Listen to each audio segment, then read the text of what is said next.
This is Laura Ingram. Join me every weekday morning on The Patriot. Stay tuned. Live with Lou is next. Don't touch that dial on 1410 The Patriot. Well, we're up here on Mount Hooth. Whole valley's all soggy with water. Our redneck rain gauge in the hallway here is full of water. Had to throw it in all-wheel drive to get up here this morning. No snowshoes. It's warm rain. I was shocked, when I woke up in the middle of the night. There were cats and dogs all over the lawn. Been raining so hard.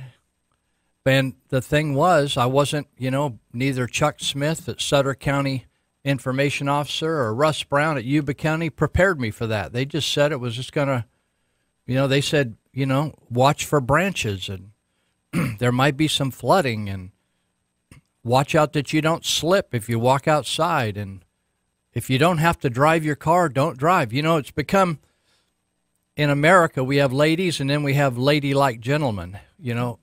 Nobody's got any Spaldings anymore, so it's like if it rains, you're afraid to actually drive the car. In Vietnam, where I spend a little time, if it really rains hard, you'll get the amount of rain we just got in 2 days in about a couple hours. It'll rain so hard you can't even see across the street, see the buildings. And right in the middle of that rain, little elementary school kids will be riding their bicycles with shorts on and thong sandals and a little button-up shirt, and they'll be soaked to the skin, be warm rain. And there'll be trucks going by, splashing water right over the top of them, and buses and water buffaloes, and they're trekking out right on to school. In California, if it rains for several hours hard, think, well, maybe we can just keep you home today, right? And maybe you shouldn't even drive around town. And maybe, we have to pay government employees to tell us to wear a hat or wear an umbrella. Remember your mom used to tell you, wear a coat, take your coat. Don't catch cold, as if you had any control over such a thing as catching a cold, right? Don't catch cold. You're going to catch cold. You're going to catch a cold. So now we have government. We pay people $150,000 a year to tell us to wear sunscreen, put on a hat, wear a condom, drink more water, right? Recycle. We got to have government employees to do that. We can't figure that out on our own. Before government told me, I was hauling Coke bottles to the store because I figured out really quick at a very young age I could cash in just hauling some empty bottles to the store. That was before recycling was cool, of course. Well, we started off today at the intro to the show listening to Cat Williams talk about the price of gas. Remember when Obama took over from George Bush, the price of gas was about $1.86 a gallon. Then it just went totally ballistic because the brightest guy in the whole world, according to Barack Obama, was Stephen Chu, the head of the Department of Energy, which produces no energy. They just suck the energy out of the environment.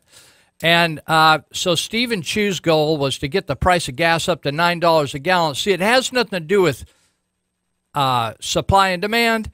It has everything to do with social engineering. So the government decides, which the government was never intended to decide this kind of stuff.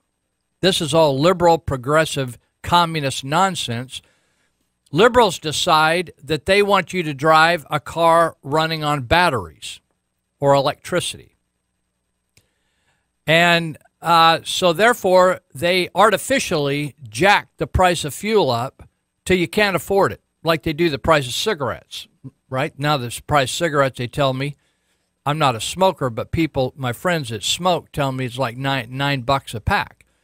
So now gas prices are on the increase again, and I just wonder why. We're pumping gas. We're pumping so much oil. Do you remember in the 1970s under a liberal president called Jimmy Carter that he put a moratorium on selling oil to any other foreign country? They thought they were going to run out of oil, not run out of gas at the gas pump. They thought they were going to drill, and all of a sudden they're going to start sucking air. They were so stupid, right, back then. And so they put a moratorium and they stashed all this oil because they thought we're going to get in trouble. We need a strategic oil supply. So they actually told businesses, I want you to think of it, if you're a business owner, if the government told you you can't sell that product, you can sell it in Sutter County, but you can't sell it in Yuba County because we're worried they're running out of that product. That's communism, folks.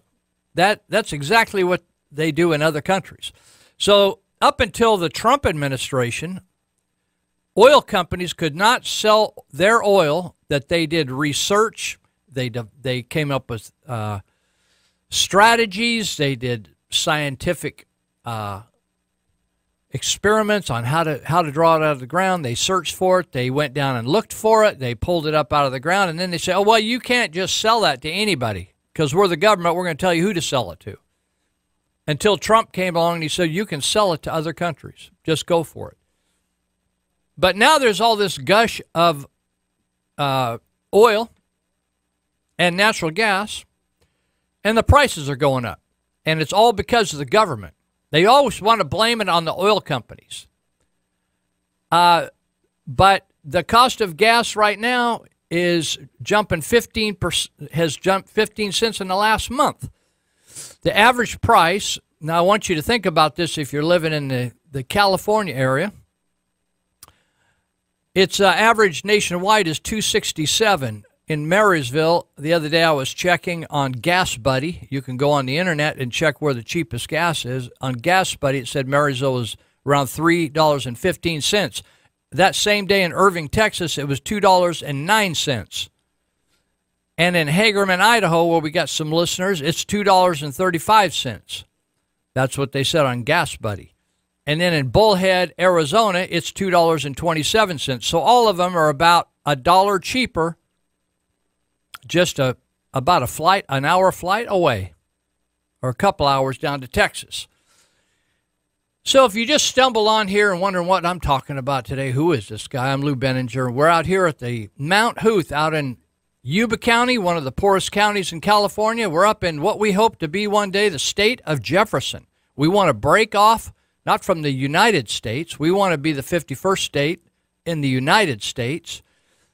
But we don't want to be hooked up with California and a bunch of communists, right? We fought wars to keep communism over there, right?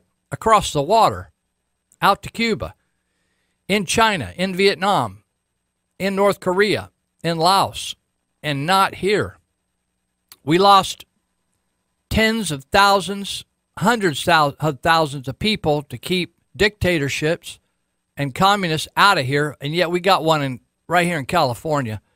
But it's kind of come on a little bit at a time, so people have got used to it, and they kind of just settle into it. People say, how do these Vietnamese handle it? Well, they don't have any choice. They can float out of there. They can get on a piece of something that floats and try to float over to another country and catch a ship and become a refugee. But you just kind of get used to putting up with the government in your business, which it is over there, but it is right here. So gas is going up, and they always make they make a lot of excuses, right? In California, we have a summer blend.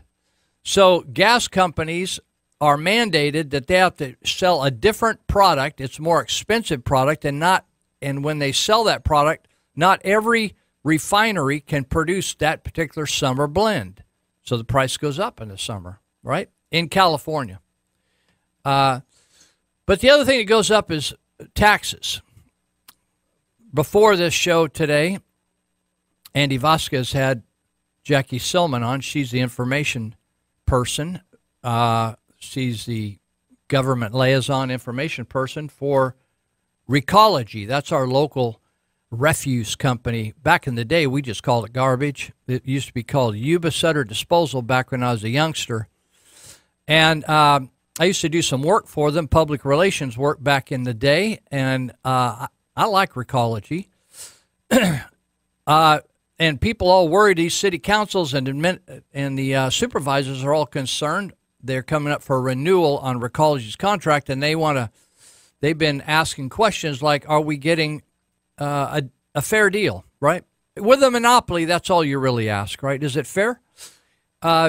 Because you don't have a choice. You just go to Recology and then Recology 2 and Recology 3 or Recology 4 because there's a huge infrastructure involved in these monopolies, like whether you're talking about Pacific Gas and Electric or California Water Service or whoever you're talking about. So they've been looking at it basically just, are we getting kind of up and down the valley, or are we getting a fair price compared to other folks? I'll tell you who's really ripping the consumer off, and that's PG&E.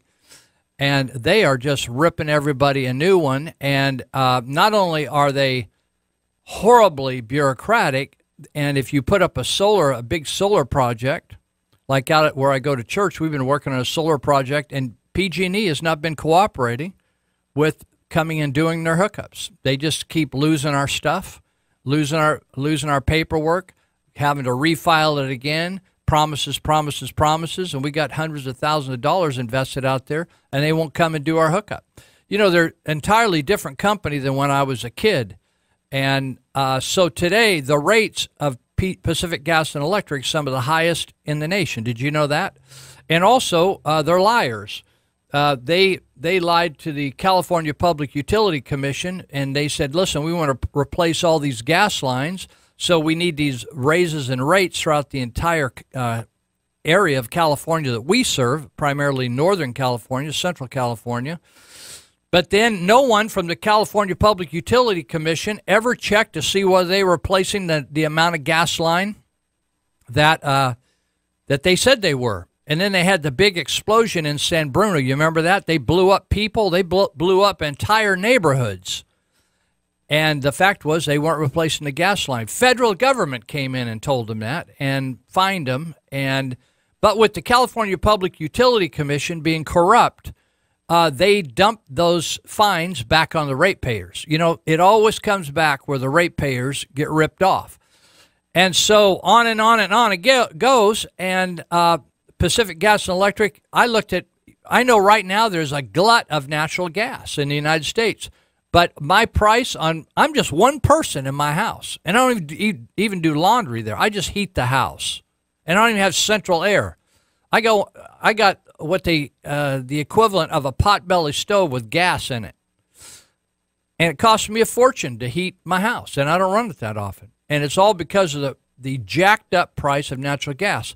Part of the problem with PG&E is that the Obama environmental policies and the environmental policies of the state of California has caused an artificial increase because of all the environmental regulations and the fact that we no longer can use fossil fuels, and they really don't even want us to use hydropower anymore. They want to use solar power. Do you know how profitable solar power is? It's not profitable at all.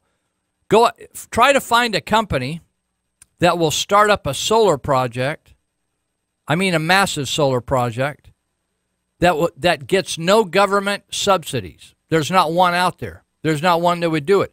If it was profitable to do windmills and solar to produce power for cities, businessmen and women would be out there building that stuff as fast as they can because there's always going to be cities, right? And so, but they won't do it unless the government takes your and my tax dollars that they took away by force, and then they give it to solar companies and windmill companies, or what I call bird blenders, and they give that money to them on top of these folks producing electricity getting paid for their generating electricity. But the fact is they can't get enough money from the power companies, so they got to get it from tax dollars. And it's all because of global warming, because somehow that taking oil that God created out of the ground and using it in cars that man created, that is somehow going to kill us all off, which is a big fraud. It's the same fraud they taught me at Marysville High School when they said, when they wanted to get all super spiritual, and when they wanted to answer the question of where do we come from, they said we came from monkeys, and everybody just sat there and stared. Now, over at Juvenile Hall, where I speak all the time, I asked them how many in the group here today believe they came from a monkey, and so far, my survey over many, many years, I have not got one of these deficient little criminals to confess that they really believe they came from a monkey. They're much more comfortable in the fact that maybe there's a supernatural creature that created them. Hold that thought. Well, we're out here at Mount Hoot today, and this is the Patriot. And this is 1410 AM, if you care. And we got an FM. Is it 94.3? I think it is. So it's a simulcast. If you got an attitude about AM, you could switch over to that. Or you could go on our website. If you're out there in a county or in the hills where it's a little scratchy, you can go on our website and pick up the simulcast at kmycradio.com, and you can listen live that way, and it's a lot clearer. Or if you get all frustrated and you got to do something else, or you can't, maybe you got a little ADHD and you can't sit for too long, like me, and then you can go to One Eye Blind Media on YouTube, One Eye Blind Media, and you can click on Listen or Live with Lou, and you can listen to whatever show you want to listen to. You got it? Okay. So we are getting ripped off by all this foolishness. The left agenda for many years now came up with an idea of a way to control every aspect of society, and that was to proclaim that the earth was going to come to an end. They were saying, listen, there's going to be an apocalypse, and it's being caused by you and me. You're farting too much. You're driving too much. You're using too many resources. You're breathing too much. You're kicking out too much carbon dioxide. It used to be when I went to school, they said carbon dioxide was a good thing because it helped plants be green. And then the Democrats, they say, oh, no. It actually screws everything up and poisons everything. And it causes the whole earth to warm up, and it's just going to destroy everything. Total crock of crap. You remember back in the day, if you got any years on you, when you learned about what a scientist was, and he was a person that was honest, and he was an amazingly bright person, and they just wanted to solve problems. They wanted to solve things like cancer, and they wanted to solve ways to make a better mousetrap, and to build a better house, and to have better communications, and all that kind of stuff. And they had what they called hypotheses, and then they studied, and they looked at a set of facts, and they were honest enough to reject a false hypothesis, and then they'd come up with a different one until they came to the truth. Nowadays, scientists are little pimps or little prostitutes, and the pimps are the politicians, and so the pimps pay the prostitutes to perform in a way that they like. And so if they perform properly, they kick them down some money, or they give them a little shot of heroin, make them feel good. And so the climate scientists, and there's scientists in a lot of other areas that are being paid off by the government. They get what they call grants. You know, Mr. and Mrs. Grant, they're the most wealthy people in the United States. They give this money away to everybody. And so they give money away at the behest of politicians to scientists who will tell them what they want to hear. So then the public and little kids in school will sit around and think, I don't know whether I'm going to live till I'm in high school because, you know, what if the seas rise so much that they're going to flood my horse and flood my rabbit, right? They think all this stuff. And I don't know, Mom and Dad, how come you're like ruining the earth? Like you like smoke cigarettes or something, and so the whole earth is going to fall apart. You know, I mean, it's just absolute nonsense. I'm reading a book right now by a guy named James Dellingpole, and it's called Watermelons. It's an amazing book, and it's all about the green movement. So if you want to learn about that and learn about the truth and all the foolishness that you've been, the manure that's been shoved over your face, spend some time and read it. It's a real easy reading book, and it's fascinating. So, hey, also I wanted to mention starting off here today, that we just passed the recognition of the time when Martin Luther King was assassinated. And I always like to make a few comments about Martin Luther King that people usually don't know. I was in a class, I used to teach a character class at Cedar Lane School for 5th and 6th graders. I always loved doing that. And one day I asked them, I said, I wrote just a phrase, a part of the sentence out of this I Have a Dream speech. And I said, anybody in here, there's about 30 kids, 32 kids. I said, anybody here know who wrote that or said that? And one little Hispanic boy raised, and he said, well, I'm not sure, but he says, was that Martin Luther King? I said, you got it, dude. That's pretty sad when you have to, Martin Luther King was not a president of the United States, but he got himself a holiday named after him, and not one kid in that classroom could tell me anything about Martin Luther King, so I had to educate him myself since the teacher wasn't doing such a hot job. We're going to be back here in a minute. This is Live with Lou Benninger. We're going to be here for 2.5 hours. For you and Oliver and Linda that are practicing tweaking, that's noon. We'll be right back.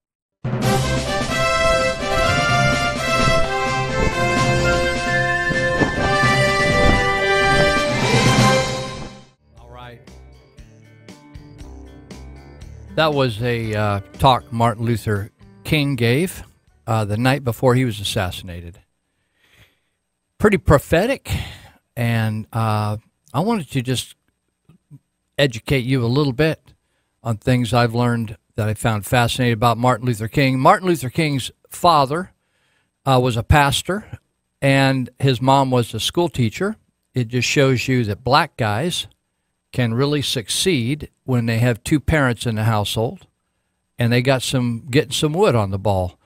So when Martin Luther King's father went to visited Germany, he wanted to search out some of the history on Martin Luther. And by the way, Martin Luther King Jr.'s birth name was Michael King Jr., not Martin Luther King. And so, as was his father. And so when his father went to Germany, he was so taken by Martin Luther's story of Reformation that he changed both his and his son's name to Martin Luther King. Martin Luther King Jr. was so bright that he didn't mess around. I have a girl or lady now, young lady in trauma intervention that was so bright that is so bright that when she finished high school early, she also finished Yuba College. That's happening nowadays. It used to be that they made you go through the whole system because it's like socialism is like a factory. It doesn't matter. Everybody gets treated the same, whether you're the slowest or the fastest, which is horrible. It's contrary to the freedom of America. But Martin Luther King was such a gifted student that he skipped grades 9 and 12, and he enrolled in 1944 at Morehouse College, the alma mater of both his father and his maternal grandfather. So there was a history of this black boy of success, and it was being taught about and talked about in his family. He was, these guys, he had a heritage of Baptist ministers ahead of him, and King was ordained as a minister before he even graduated college with a degree in sociology. He's also got a doctorate from Boston University in 1955. And we focus a lot today on the I Have a Dream speech, where there were hundreds of thousands of people in Washington, D.C., but actually that was the second time he'd spoken there. He was a younger guy 6 years before when he spoke to about 15 to 30,000 people, and some of his peers recognized his skills in speaking and strong review, and he began to be looked to for civil rights leadership. Martin Luther King was imprisoned 29 different times. I think when he was assassinated, he was only 38 years of age, but by then he had already been in prison 29 different times. And to give you an example on some of the charges, or one of the times, just to see how foolish this whole thing was and racist, he was jailed in Montgomery, Alabama in 1956 for driving 30 miles an hour in a 25-mile-per-hour zone. Instead of getting a ticket, you went to jail. Isn't that amazing? This was not the first time Martin Luther King was, there was an attempt at assassination. He actually had been attacked and stabbed when he was speaking, and underwent hours of surgery. He was stabbed with a 7-inch letter opener in the chest, and he was stabbed by a female. The lady came up to him, said, "Are you Martin Luther King Jr.?" After he said yes, she said, "I've been looking for you for 5 years," and she plunged a 7-inch letter opener into his chest. They saved his life. The last public speech, you just heard a very tiny clip from that, and he was speaking to a number of protesters. In fact, they were sanitation workers who had gone out on strike. And he told the audience at Mason Temple Church, as you heard just a few minutes ago, "Like anybody, I'd like to live a long life. Longevity has its place, but I'm not concerned about that now. I've seen the promised land. I may not get there with you, but I want you to know tonight that we as a people will get to the promised land. And I'm happy tonight. I'm not worried about anything. I'm not fearing any man. Mine eyes have seen the glory of the coming of the Lord." You may not have known that King's mother was also killed by an assassin. Alberta Williams King, at 69 years of age, was shot in June 30, 1974. She was in the Ebenezer Baptist Church playing the organ, and Marcus Wayne Chanot rose from the front pew, drew 2 pistols, and began to fire shots. You thought, oh, we're getting a lot of church shootings nowadays. Maybe you didn't ever hear about this one. One of the bullets struck and killed Mrs. King, who died just steps from where her son had preached nonviolence years before. The deranged gunman was actually there to kill. He felt he had divine instructions to kill King's father, who was there in the congregation, but when he got around to it, his mother was just a lot easier to shoot at because she's right there front and center. So a lot of things going on here. The King family was never convinced that James Earl Ray acted alone. James Earl Ray was just a career criminal. And why would he be interested in just going and assassinating King? So that just like the assassination of JFK, all these assassinations have been surrounded by controversy. So I wanted to mention also, I mentioned the gas prices and how Californians are getting ripped off. I have a couple of friends. They're a married couple that are truck drivers, and they used to live in Marysville, just a few blocks from where I live, and we went to church together, and they recently relocated. They thought, we've had enough here, and they relocated to Tulsa, Arizona, or Tulsa, Oklahoma. So I get we're on Facebook together, and we connect, and so I'm fascinated to watch them as they travel all over the United States. They've actually been on television in their trucking ventures. And so she posted this week how much it was to register her Mini Cooper car in Oklahoma. It was $49.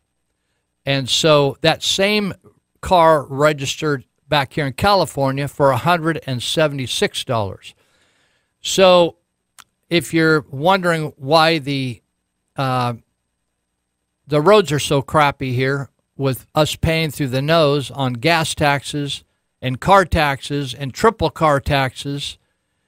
It has nothing to do with improving the infrastructure. It has everything to do with taking you off the road and putting you in insane things like bullet trains and electric cars that you have to. I rode in my, did I tell you I rode an electric car here recently?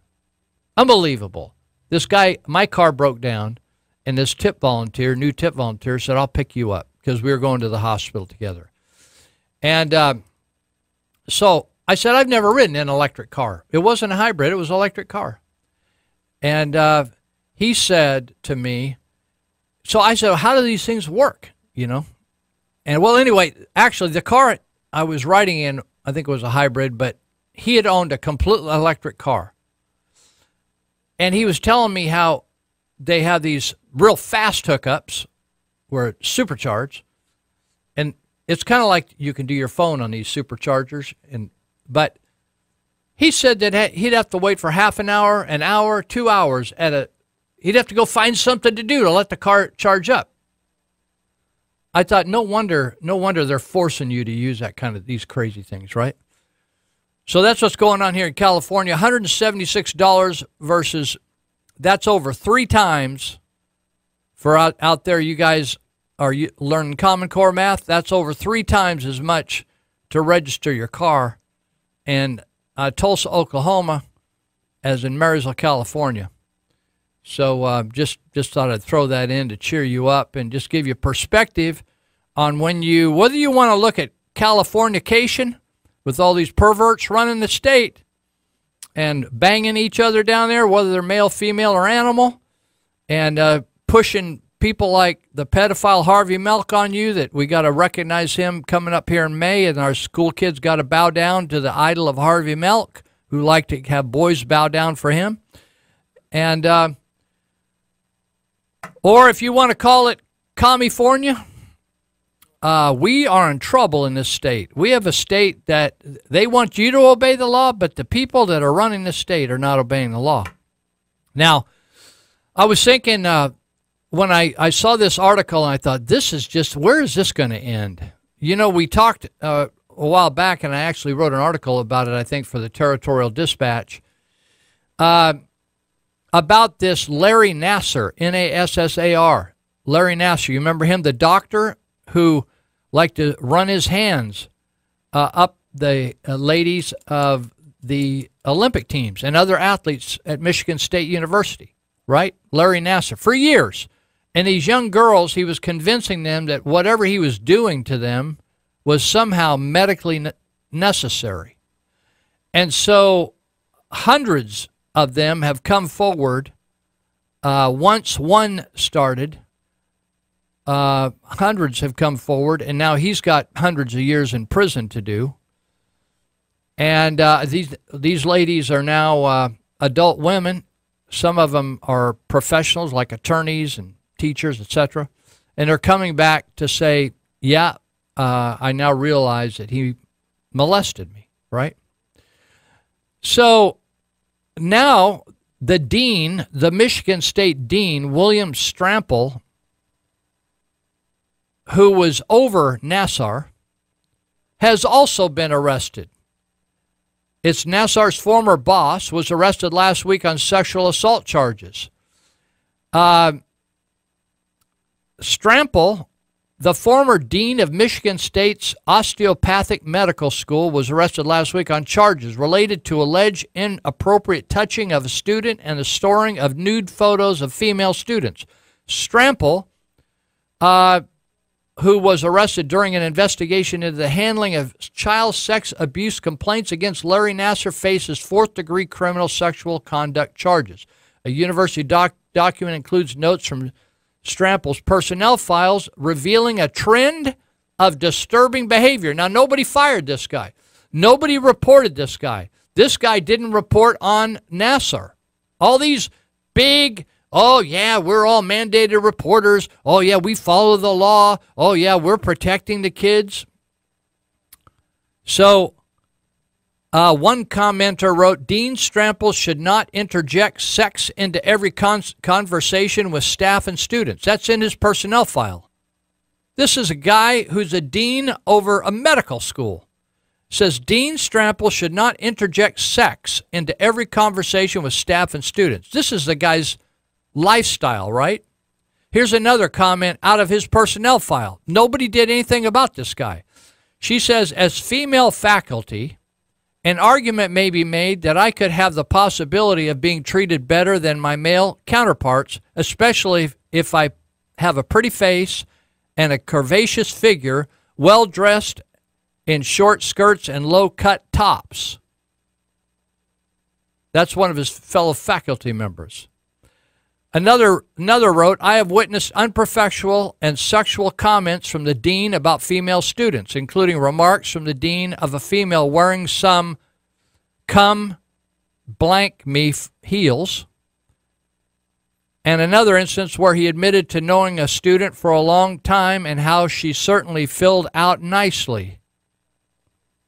These are people in charge of our education system, folks. They're perverts. Documents from the investigation into Strample revealed that the university was likely aware of his unprofessional conduct. Detroit News published an editorial this week entitled, MSU Knowingly Kept a Pet Predator on the Payroll. The excerpts from Strample's performance review raise a critical question. What's it take to get fired from Michigan State? In 2010, in a document, Michigan State Provost Kim Wilcox endorsed Strample in his roles as dean despite concerns over his conduct. Strample's arrest comes in the middle of an investigation in the middle of the whole investigation on Larry Nassar. Now, it's interesting to me because it's been 17 years now, maybe 18 years, that a woman, a grown woman, a married woman, came to me, and Jim Whittaker was running for office for the first time, and I didn't even know Jim Whittaker. And she came to me because I put out a thing called Lou's Picks for my friends, because I got tired of talking to them on the phone all the time, answering a question about candidates. So I just put out a thing called Lou's Picks, which answers questions, and I just said, if you like that, vote for it. If you don't, vote for the person that you like and ignore my idea. It doesn't make any difference to me. So anyway, they said, Lou, we know you put out these picks and there's this guy running, and we wanted to talk to you. I thought maybe they were going to suggest who they would pick. But they said, actually, we hope you don't pick this guy because he molested me. That was what they told me. I didn't have a dog in the fight. She wasn't trying to get any money. She wasn't filing a lawsuit. She just said, basically she was saying, I don't want you to get egg on your face, Lou, because he molested me when I was at Yuba City High School. I said, you're kidding. Because I didn't even know the guy. I knew his dad, the former sheriff. And so life goes on, right? 17, 18 years go by, and all of a sudden these youngsters at Yuba City High School come forward. Either they just graduated or they're in high school, and they said, this and so happened to me. He took photos of me. He touched me, wrong place. This happened, that happened. And then we find out, like the lady that I talked to in 2001 told me, I said, did you report this to the school? Oh, yeah. Nothing happened? Nope. I said, did you do anything about it? Nope. She said, I was a senior, and I was done with that place, Yuba City High School. All I wanted to do is get out of there as fast as I could and get on with my life and go to college and just try to get over it. Don't you think that's what a lot of people do? In fact, if you read the story of the lady that brought forth the first charge against Larry Nassar, this gal was an attorney. She prepared to bring these charges against Nassar for years. She said, I lost friends. I had to change churches. She said, I was maligned. She said, I'm an attorney. I journaled everything about this incident, and all hell broke loose when I brought charges against Nassar. But they were legitimate charges, and he was found guilty twice in two different courts.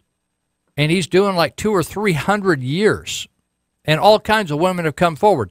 So it's interesting that when this one woman that came forward in 2001 to talk to me about loose picks, when I was talking to her husband about why she finally came forward now, she said because it was because of all these athlete women coming forward and who had been abused, systematically abused for years and years and years, and finally one woman who overcame the fear and intimidation of going against the Olympics team's doctor and Michigan State's doctor and having national and international notoriety as coming forward in the embarrassment of that and what he did to her. Anyway, this local woman said, it inspired me to stand up for what happened to me years ago. And I thought, well, that's amazing right there. So today, now we learn not only did Larry Nassar was a pervert, but now we got the Michigan State University dean over the osteopathic medical school was also a pervert. And the interesting thing to me is there were complaints from fellow teachers that the guy, you couldn't have a discussion with this William Strample without him making some lewd remark to you, demeaning remark. That they should wear some F me high heels. What kind of people are these? What kind of people are Yuba City High School that would hear things about kids, young girls, 13, 14, 15, 16, 17, 18, and not do something about it? Who are these people? We can't even protect our kids. You're mandated by California state law to send your kids to school unless you want to homeschool them, which most people can't afford to do because they can't leave the wife at home all day. They all got to work to pay all these taxes in California. So 98% of the people probably, or 99%, are sending their kids to California public schools, the worst crappy schools in the United States. And they say, oh, we got you. Oh, yeah, you can trust us. In fact, there's such arrogance among school officials. Because I was on the school board. I'm not guessing this stuff. I've heard these conversations. Top school officials feel they're smarter than the average parent on how to raise their own kid. And that they would do a better job if the parents would just let them do the parenting. Honestly, people, there's some amazing arrogance in public schools. And then they turn around and it's just like all elitists. They believe they create laws and then they'll obey them if they want to. But you have to obey all of them 100% of the time.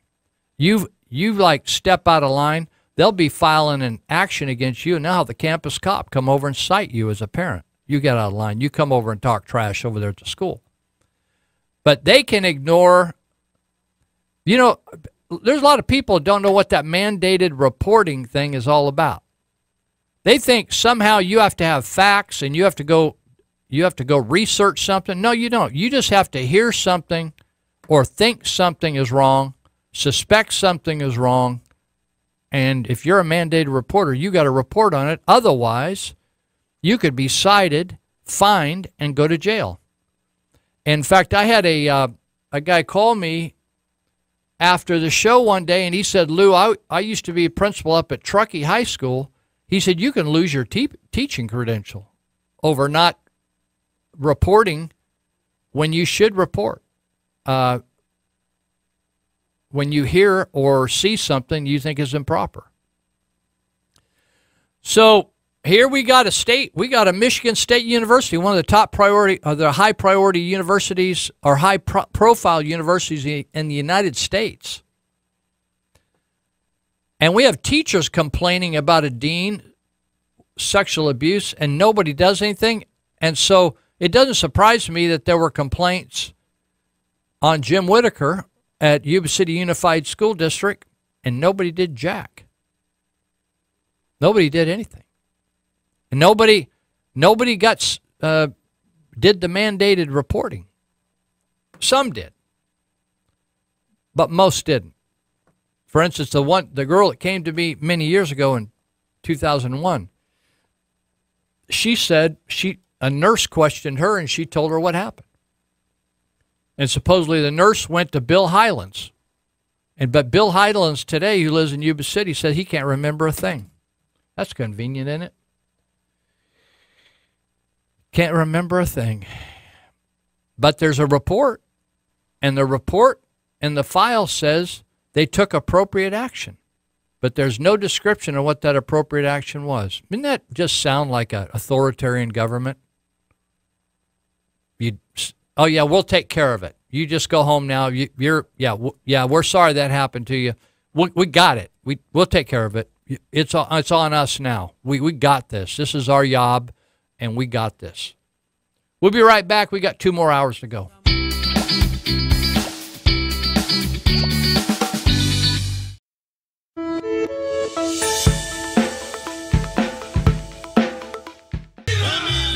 All right. Well, we're into our second hour today. This is Lou Benninger. We're doing Live with Lou today for 3 hours. We are live. It isn't like pre-recorded live or a warm-up or a leftover or the worst of or the best of. Here we are, the Wikiman Santos Vigil, and I wanted to mention that one of our the people that keep us alive out here, keep us on the radio, is the Sutter Butte's Tea Party Patriots, and they've been doing a service for the citizens of Sutter and Yuba County by having these candidate forums or town halls, whatever you want to call them, where they have groups of candidates come out where you can ask them questions and they can kind of give a little snippet of their background and what their vision is for the city or county or whatever they're going to serve.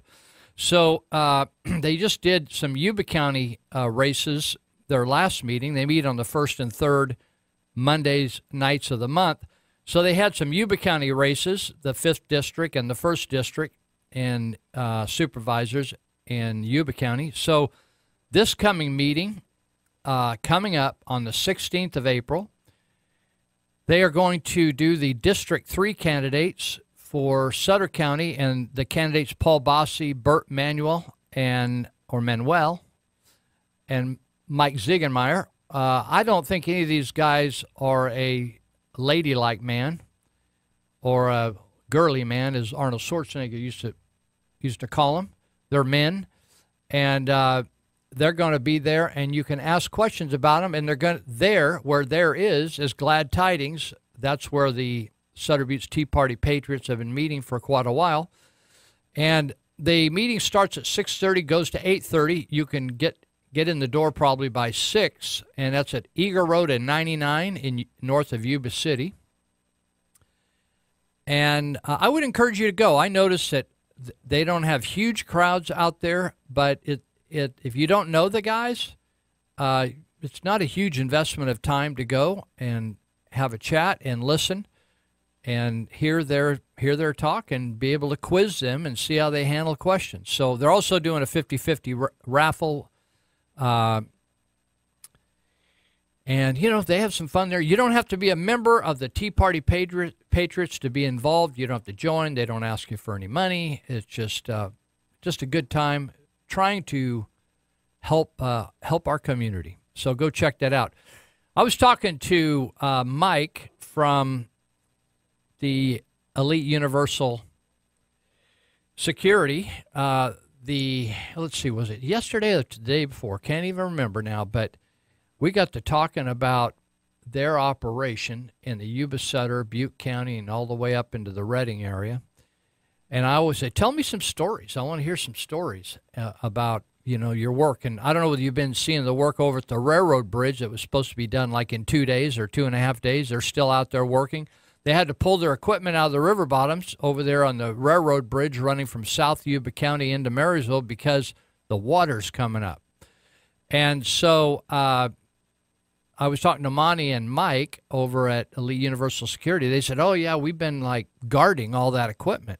And we've been over there a lot. securing that equipment at night or when they're not around. So they're not working right now because of this high water and rain. So they got people posted over there. But I got to talking to Mike how they solve problems. And he was telling me about in Yuba City at Round Table Pizza, where it's a strip mall. And they got into a big debate over a guy that goes over there and plays guitar. And the people, he was outside the Round Table Pizza, and people wanted him, the property management people said, we don't want people loitering and panhandling in our strip mall, outside the strip mall. And so they were doing their job and telling the guy to leave. Finally, the guy himself called the police on the elite security. And the police sergeant came over and said, Mike says, hey, the Round Table guy says, hey, he's got a right to, it's okay for us if he hangs around out here.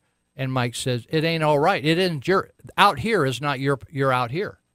All you have is what's in there. If you want him to come in there in your pizza place and hang out in there and play the guitar, have a happy.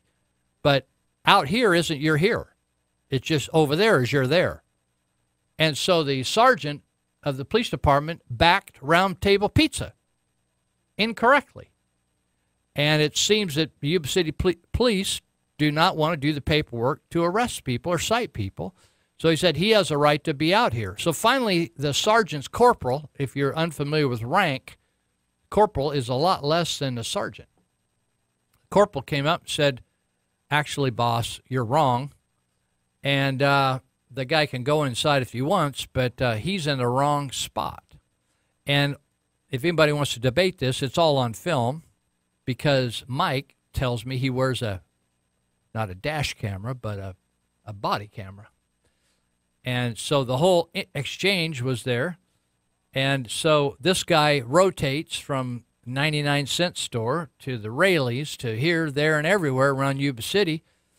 And Elite Universal Security is, so these property management firms, they call the shots out in the parking lot. What goes on in the store can call the shots. But the police sergeant wasn't very happy because he got correctly corrected by his underlings. So it's interesting. I was talking to him because the Starbucks over in Marysville is getting remodeled. And he told me they got a knife pulled on him over there by one of the homeless guys. And one of the homeless guys took a swing at one of the security guys over there. And what's happening is when you call the police as a retail person in our two cities, nobody's showing up. They say, we don't have time to come. When you call Monty at Elite Universal Security, they actually show up. They respond. Isn't that amazing? But they don't even have the staff that the police departments have, but they are showing up and taking care of business. And I was asking him, I said, hey, we've been doing these radio spots. Are they doing you any good? He said, Lou, a young guy came over, wanted to learn the guard business and get a job. I said, that's awesome. So if you want a job, you can get one at 749-0280. You can go get trained, or maybe maybe you've got some training. Maybe you've got some background in working in security, and you can call 749-0280 at the 530 area code and hook up, get yourself a job. And also, they got some trainings. I think there's some training going on today, which is too late to connect with, actually. But there is also some training coming up on the 28th and 29th of this month. Exposed firearms initial training, CCW, concealed weapons course on the 28th. CCW recertification on the 29th. Firearms recertification 29th. So if you want to call them at 749-0280, you can get involved in those courses right here in Yuba County and get going. So anyway, we are thankful for both those groups, the Elite Universal Security for helping us, and also the Sutter Buttes Tea Party Patriots. So I'm so fascinated with people, people would complain about Trump if he cured all diseases, solved all wars, made all the ghetto folks happy. It just doesn't matter. They would rather have all the problems of America and be minus Trump. And so they'll criticize his skin color, his hair. If you did this to Obama, you'd just be called a racist, racist, racist, racist, racist. But they could criticize and call his wife a tramp, a whore, malign his son. They could do whatever they want and get away with it with Trump. So it's just amazing what's going on. So the thing with sending the troops to the border, there's a picture on the internet of an old steel fence, a big steel fence that probably looks like it's about 12 to 15, maybe 20 feet high, and illegals helping each other climb the fence. And they're kind of mocking the idea of how a fence doesn't work. I want you mockers to think of this.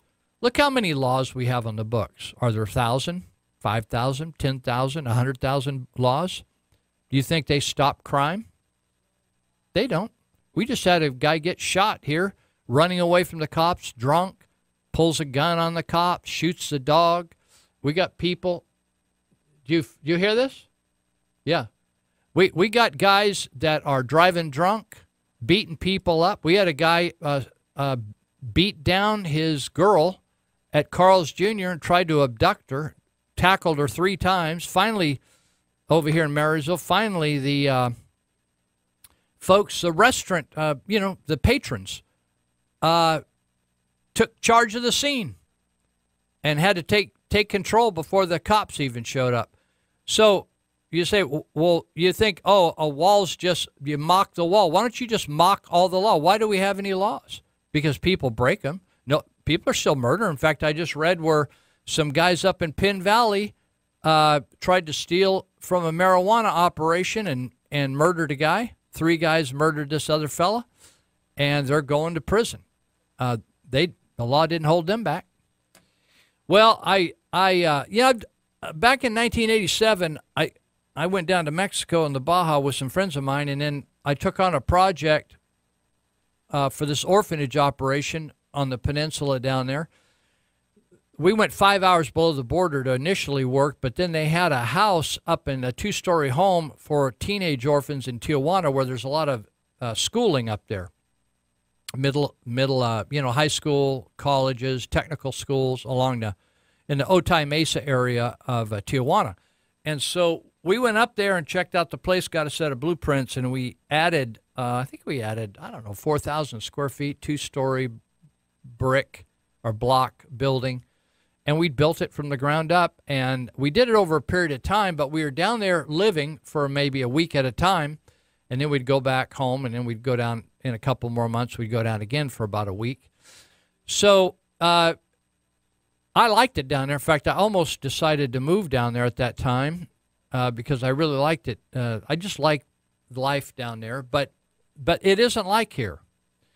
And it's got a lot different than here. And it's very violent. The culture of Mexico, guys don't have problems with knocking up young kids, male or female. And they don't have any problem driving drunk. Now, I've driven drunk back in my time before I got straightened out. So I'm not some purist that always did things right. But I know guys in the Yuba County Jail that have been caught with DUIs 4 times. Plus, they got a hit and run and 4 DUIs, and now they served their time in the United States jail somewhere, and now they're being held for deportation. And their attitude is, if I get deported, I'm just going to come back across. They're lawbreakers. They're nice guys. You talk to them, you think, oh, this is a nice guy. But they have no respect for the law of the United States. In fact, in Tijuana or in Mexico, if you ever get in a car accident, usually the guy in the other car will just get out and run. They'll leave the scene. There's no respect for the law. And you see that here today, like the guy that just got shot. I was in the middle of the night yesterday. He fled from the police. And I don't know that he did anything wrong other than drive drunk to start the whole fiasco and end up losing his life. But let me just give you think, oh, what's Trump doing? What's he pulling off now? Why don't you just leave it alone? He's got all these border troops, and you got California and probably Oregon, and maybe California won't even contribute the National Guard troops that they have housed here. So let me just give you a comparison. You have Tijuana, right? That's right across the border from San Diego. So let me just give you some comparisons, because in the first 90 days of 2018, we had 549 homicides in Tijuana. I want you to think about that. Tijuana is about the same size as San Diego. It's 1.8 million. San Diego's 1.4 million. So on the south side of the border, you had 549 homicides. Of the first 132, only 5 resulted in arrests, with a total of 11 suspects detained. I want you to think about that for a minute. We have some unsolved homicides in Yuba Sutter counties.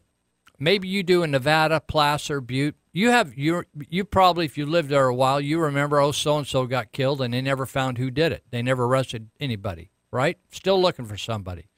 I want you to think for a minute, within the first month or so, or maybe first 30 days, if you had 132 homicides, and out of those 132, only 5 resulted in arrests, with 11 suspects detained.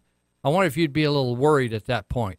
In 90 days, 549 homicides. Think about that. Now, they also, because of the incredible number of murders, the Mexican government deployed 400 members of the Mexican army to help out, right? That's what Trump said. Hey, if you cops down there in Arizona or wherever you are, if you're having trouble, like he said this about Chicago, said if you're having trouble handling the situation over there, we'll send you some troops in. So let me give you some comparisons. In 2016 and 2017, Tijuana finished the year with 910 deaths, murders. In 2016, 1,734 in 2017. To compare the same years in San Diego, we had 50 deaths in 2016 by murder in San Diego. In 2017, we had 34. Now, if you think that that those folks below the border are same as you, or their culture's same as ours, or their rule of law same as ours, you're nuts. You're just flat out, I don't care what flavor you are, what color you are, whether you have kinky hair, no hair, straight hair, what label you put on yourself, what political party, you're just flat out nuts.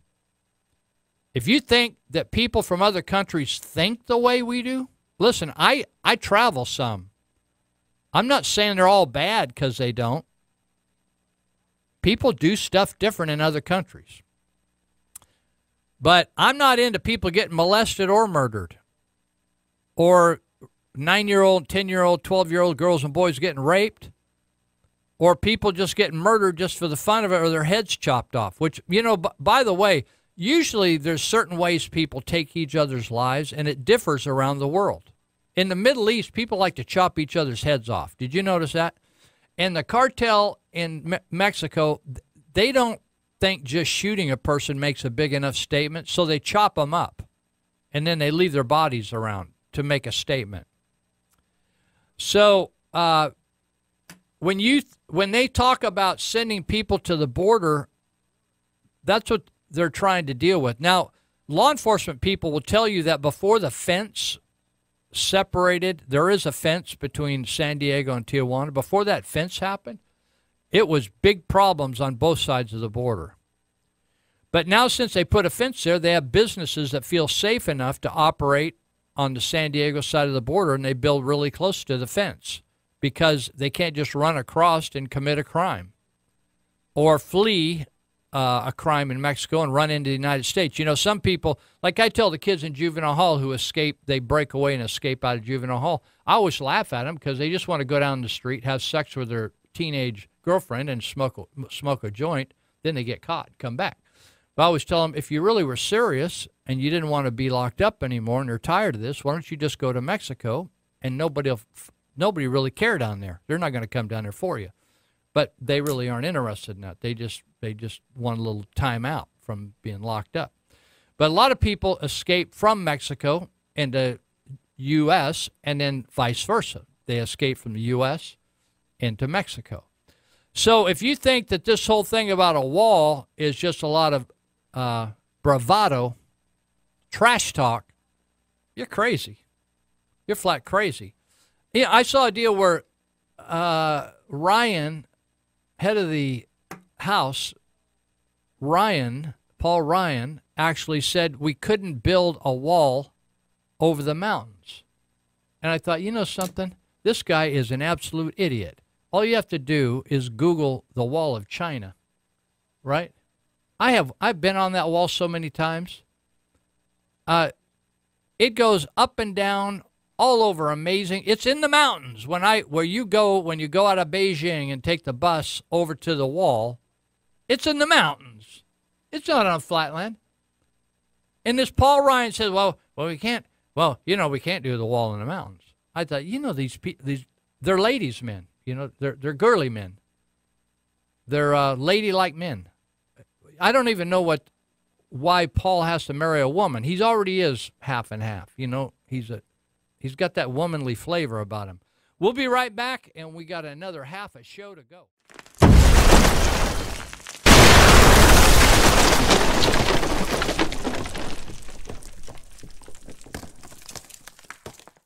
All right, well, welcome back. We got another half to this show to go for you that aren't keeping track. That's an hour and a half. So we're out here on Mount Huth in East Yuba County. We're above the water level. You know, I didn't hear anybody from either county, the Board of Supervisors of Sutter or Yuba, concerned about what Scott Mitnick in Sutter County calls unclaimed debris, or trash, as they called it over here in Yuba County. And remember, Yuba County Water Agency, they got hundreds of millions of dollars in the bank. And so they've been dishing it out to their favorite folks. And so they said, we're going to go down and clean up the river bottoms, because if your last name is like Waters, like if my last name was Waters, like Lou Waters, then I could ask them for money, because anything that there's a nexus between Yuba County Water Agency and your need, that'd be, I need some money, my last name is Waters, there we get some money. So the unclaimed debris in the river bottoms, they gave $70,000 to Yuba County to go down and clean up hundreds of tons of garbage left there by these responsible folks that just seem to be tossed out of a home through the last difficulty in the economy. But this time they didn't go down and clean it up. So I think they're just hoping that Oroville Dam spillway will get going red hot, and they'll flush it down there to Jerry Brown's part of town, down the river. So over there along Shanghai Bend, where there's hundreds of people living, and you know it's interesting to me, where we're all so concerned about, all these liberals are concerned about the environment, and oh my God, you know, you're letting the water run down the gutter, or oh you can't, you know, you can't let that chemical be spilled on the street, because the water will then run it. Or do you notice these things that look like long pieces of thick licorice or something around a construction site, and that it's the barriers to catch runoff or dust, or you know, some kind of dirt getting down in the drain, just like we're going to protect everything. Then we'll let people live in the river bottoms, crap in the river bottoms, crap in the river, cook dope in the river, throw all their gasoline in the river, and not just 100 pounds. We're talking about 100 tons and not do anything about it. Like, oh, yeah, well, they don't have anywhere else to go. So, anyway, the river is up several feet. And by the way, the government, I realize that at my age, I'm not smart enough to recognize the river coming up. So the government has to tell me, Lou, the river's rising. So pay attention, right? So when I drive over the bridge, I can't tell. I'm not sure. Is that rising or is that going down? I can't. Either way, it's like, is it staying the same or is it up or down? It's just like, hey, need to call. We need to. Remember remember Santos, where we used to have to call the what fireplace? What was it? The air quality control place, Feather River Air Quality. We have to call them to see whether we're going to suffocate the valley if we're going to burn, and then they would have to give us an okay to burn. You'd have to have a permit to burn. You'd have to pay them money to burn, and then they would come out with these little Nazis in white trucks with clipboards and citation pads then they had to look at what's in the burn pile. If it was approved, like if that was a limb from an elderberry bush, then you couldn't burn that. But if that was a walnut limb, we could burn that. And so anyway, so goes America and the double standards. Well, it wasn't so long ago that I wrote an article for the Territorial Dispatch saying we needed to declare a state of emergency in Yuba County because the marijuana growers were actually some of them were a part of the international cartels, drug cartels, and they were packing automatic weapons up there in Yuba County, and et cetera, et cetera, et cetera. And there were thousands of grows. And Randy Fletcher wrote an item, or was quoted in an item in the paper, or he wrote an op-ed saying, it's safe up there. And right after that, we got 2 police officers shot and killed a felon that was up there guarding the Rastafarian Church's stash up there off Marysville Road. And so now I just thought, this is amazing. Because right here in the Appeal Democrat on April 5th, Thursday, top headline, Feds say gross site busts have global ties. Shazam, shazam. 3 Yuba County properties allegedly connected to an international Chinese crime organization. I got a kick out of it when they go and do an arrest up in Loma Rica and all these dudes got Chinese names. And they're not Lee, they're more like exotic Chinese names, right? And so when the supervisors are kind of mocking the idea of a emergency now today they're going to say, oh no, we were all for that all along. We knew well, we had to go through processes and we had to have a closed session on that and stuff. But what we were saying all along is, hey, we don't have the resources. It wasn't anything a negative on the Yuba County Sheriff's Department. Is we don't have local resources to handle organized crime. That's why you have the FBI and these other agencies, right? So I got such a kick out of this when I read this. Here's all the agencies that are involved in pursuing this Chinese international crime organization that has settled in a variety of places, but also Yuba County. Agents from the Department of Justice, the Federal Bureau of Investigation, Drug Enforcement Agency, Homeland Security, the Internal Revenue Service, and finally they got tired of listing them, so they said, and other federal agencies, as well as local law enforcement, executed the raids in connection to one of the largest residential forfeiture efforts in the nation's history. Now, some people say I am prophetic. Other people say I am pathetic. Probably I'm a little bit of both. But here's the deal. I had no idea these Chinese boys were operating up there. But you remember, I was thinking, man, they're starting to rent up and fill up those houses out of Edgewater and Plumas Lake. And then I realized they're all drug dealers. They're buying them houses up with cash, filling them with marijuana and other stuff. So federal agents seized more than 100 houses. Did you hear me there? 100 houses, and searched 74 properties in a multi-agency operation against foreign-funded residential marijuana grows in the Sacramento region. Now, when these supervisors say we got you and we know what's going on and we're like working our fingers to the bone at $80,000 a year, and they don't even meet. They have so little business to conduct anymore at the Yuba County Board of Supervisors. They only meet twice a month, so they don't want to run the lights over there and heating. So Cindy Chen, Chen, Assistant Special Agent in charge of IRS criminal investigation, says this is a large-scale operation with millions of dollars coming from China.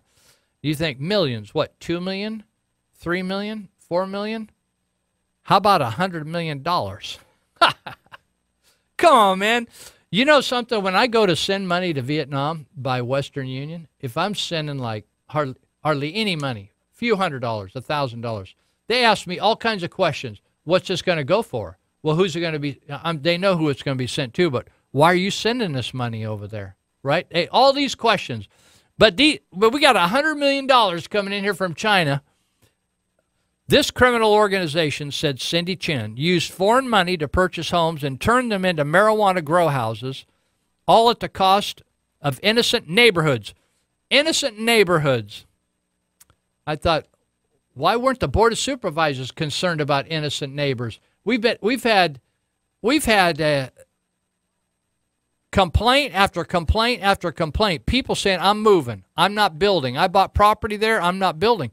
There's people running around up here waving automatic weapons, coming in here in the middle of the night with big rigs, loading out entire truckloads of marijuana harvest. So we got the last connection cited in the federal civil action came from a January 24th illegal marijuana cultivation bust in the 6400 block of Marysville Road, Browns Valley. Hold that thought. So they picked up almost 2,000 marijuana plants. No suspects were at the property during the search, but officials found documents for a Zong Yan Yang, who was later found to be listed as a property owner. He's a resident of Michigan. Isn't that amazing? Doesn't even live here. Zong Yan Yang wired more than $200,000 from his J.P. Morgan Chase account into the property's escrow account, consisting of $99.970 million in wires from China broken down across. Anyway, on and on and on. Listen, I don't know how much it's going to take to convince you. We got problems in Yuba County. They probably got some in Sutter or maybe even Nevada County, but I'm telling you, I know something about Yuba County. And you can go on, the average duck that knows what they're looking for can look on Google Earth and spot the marijuana grow after grow after grow after grow after grow after grow after grow. And they are just like, and all lock gates, no trespassing. People are building buildings. You know something? If you want to switch out the door on your house or the garage door, you'll have a building inspector, or you let your water run too long, you'll have a water Nazi coming by. But those guys will put in 3 or 4 big pumps up there in the foothills, wells. They'll build houses. They'll build greenhouses. Nobody gets a building permit. They're hooking up to electricity. They're stealing electricity. Nobody does jack diddly. Well, the reason is there's guns, gates, and there's all kinds of dogs out there, right? And so I get a kick out of it. One attorney down for the people in the river bottoms, the squatters, they say, well, if they wouldn't have passed a no camping ordinance and they just let code enforcement take care of it. I'm telling you, these code enforcement sissies, they'll go down there and get their butts kicked. They'll strip them and send them back to the office with just their car keys. these code enforcement guys are not going to take care of business down there. These guys are packing guns in the river bottoms, knives, etc. It's the same thing is up there in the foothills. And the supervisor say, oh, yeah, it's safe up there. Oh, we got this. It's like, it's not a problem. Honestly, people, we have been so behind the curve on taking care of business up there. It's pitiful. So you can read all about it. And there's a number of grow sites. In fact, there was one out on Ellen Road. That's right out in District 10, just across the Marysville levee, North Marysville levee. They arrested, raided a house out there with some Chinese folks involved. Then out there in Edgewater, you guys out there in Edgewater, they busted a bunch of houses out there. So I was talking earlier. Let's see whether I want to jump around here and see where I'm going here before this. I was talking earlier about Donald Trump. One of the biggest scams in agencies that actually was created by Richard Nixon was the Environmental Protection Agency. And the idea was that we want to do justice and make sure that if business is operating with integrity and they're not dumping any liquid, or they call it effluent, liquids into the river or streams that will damage the environment. Like back in the day, if you drove out of Marysville on what they call Slaughterhouse Road, out of the north part of Marysville, now there's a place out there where they cut down burls from trees.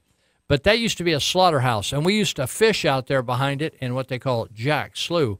And Jack Slough runs west toward the Feather River.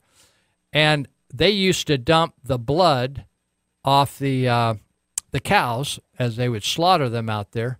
They would run the blood out the back of the slaughterhouse, and it was great fishing. I mean, the carp were massive. We used to catch carp out there. They were just fun to catch. We didn't eat them. Other folks like carp, but they were massive. They were 2 feet long, 3 feet long, because they were feeding on that blood all the time and all those body parts, little body parts, fragments of cows. And but that stuff was running in the river. But the Environmental Protection Agency was created, but pretty soon it got taken over by liberal sorts, who then, these agencies have become a country or a law to themselves. And so when President Trump came in, he appointed a guy, an attorney, who used to defend landowners and businesses against attacks from the Environmental Protection Agency. The Environmental Protection Agency somehow has been allowed to make its own rules and do an end run around your representative. It's supposed to be that Congress and the Senate make laws or rules, and then these agencies carry them out. But in this case, the Environmental Protection Agency made up their own rules as they go along, and one of the ways they made them up is through sue and settle. So the people in the agency were actually friends of environmentalists, and they would convince environmentalists to sue the agency. They would then agree with them, and they would give them a lot of the taxpayers' money, and they would change the rules to conform with the wishes of the environmental movement. They call it sue and settle. Totally corrupt system. And but the liberals in these agencies, they're all growing up from the 60s, are doing all this crazy stuff based upon the fraud, like evolution. Same thing as evolution. It's called global warming, right? And so Scott Pruitt began to dismantle a lot of these laws. Like, for instance, right now, I drove over here. Did you notice the little park right there when you come up Simpson Lane? Did you come that way? There was a set of mallard ducks sitting in the park. There's a pond there now. Yeah, come all the rain. There's a set of mallard ducks, male and female. And I thought, now that pond, if that was on your property, the EPA would say, that's our water, right? And that's an area that we have rule over. Well, Scott Pruitt went in and said that's all baloney, and so did Trump. So the EPA has been controlled by what they call what the author I was telling you, James Delingpole, He calls it the green blob, or the climate industrial complex. And so there's all kinds of people that are after this Scott Pruitt. And it doesn't matter. It can be he's too tall, he's too short, he doesn't have enough hair, he's got too much hair. They don't like his suit. They don't like where he lives. They don't like where he rents. They don't like the food he eats. So now they're after anything he does. They don't like which finger he puts his ring on. So people like liberals like John Podesta to a rhino like Bill Kristol, not the fun guy, Billy Crystal, but Bill Kristol, the hypocrite who trashed real Republicans, real conservative, or all kinds of people, even New Jersey Governor Chris Christie's all throwing a fit about Pruitt. And the reason is Scott Pruitt may be the one true conservative that Trump has picked. You know, Trump isn't a true conservative, but he has some conservative ideas. But Scott Pruitt went in to undo the damage and the authoritarian and totalitarian rules that the EPA has done. And actually, he's been following the law, and his predecessors were all criminals. I'm going to tell you about it. So, some of the things he's been accused of is that he got too good of a deal on a D.C. condo. Now, they'll say, oh, well, he got it from some organization. He shouldn't have rented from a fossil fuel organization. He should have rented it from a green fuels organization. And then he got a better deal. He thought some of his staffers should get better pay, so he advocated for better pay. Now, if the liberals did that, it would be totally fine. But Scott Pruitt doing it, he's the devil. So all kinds of issues have been coming up like this, trying to bring him down, and they're going to do their best. Now they're having all kinds. Don't believe the news. They even got Chief of Staff Kelly saying you got to get rid of Pruitt. You got to get rid of Pruitt. Actually, they say that by about the end of by about 2020 to 2025, he would reduce the agency's budget by about 25 to maybe 35% by just attrition, because people aren't doing anything over there, right? They don't actually produce anything. Are you tired of people like working in government that don't produce anything? Some of my friends work in government. They're really hard workers, but others don't do jack diddly. So, let me just tell you, do you remember Lisa Jackson? She was Obama's EPA secretary, and she actually lied, and if she wanted to communicate with the people outside the EPA, like environmental activists, she didn't want any tracing of her emails, so she went by an AKA, also known as, and so she was Richard Windsor to all the environmental activists, right? She couldn't, because she didn't want a paper trail on her underhanded works. And she would also communicate with the White House's Office of Information and Regulatory Affairs, because she said, hey, listen, I want to regulate this, da-da-da-da. So whenever the EPA broke laws back then under Lisa Jackson, only the conservative media showed any interest. I want to remind you about another incident. Remember the Gold King mine spill, where the EPA went in there and spilled and polluted a river that went into 3 different states?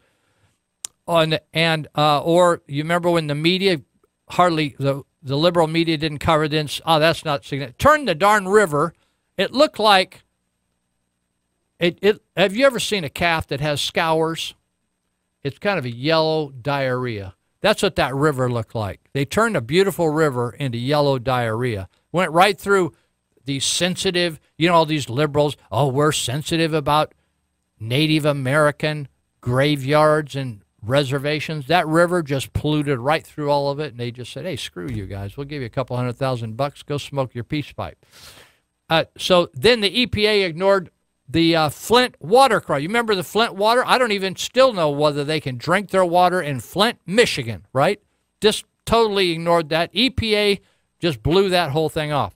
Are we out of time? We're going to take a break, and then we got another hour. I'm going to finish up talking about the corruption prior to Scott Pruitt that nobody gave a crap about.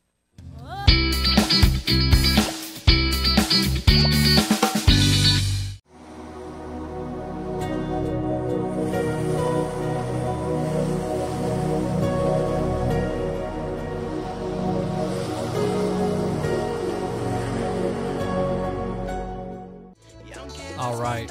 This is Lou Benninger, and if you want to stand by the White House or President Trump, and it's really easy and a lot easier than you used to. Remember, you used to have to write a letter, type a letter, put it in an envelope, put a stamp on it, take it to the post office, hang it on your front porch mailbox. Now you can just go on your laptop or whatever you got, maybe even off your phone, go to whitehouse.gov, one word, whitehouse.gov, and then way up in the corner, really tiny, you got to really want to do this, but it's really tiny, it says Get in Touch, and you just click on it, and then all of a sudden a bright page comes up where you can put your name.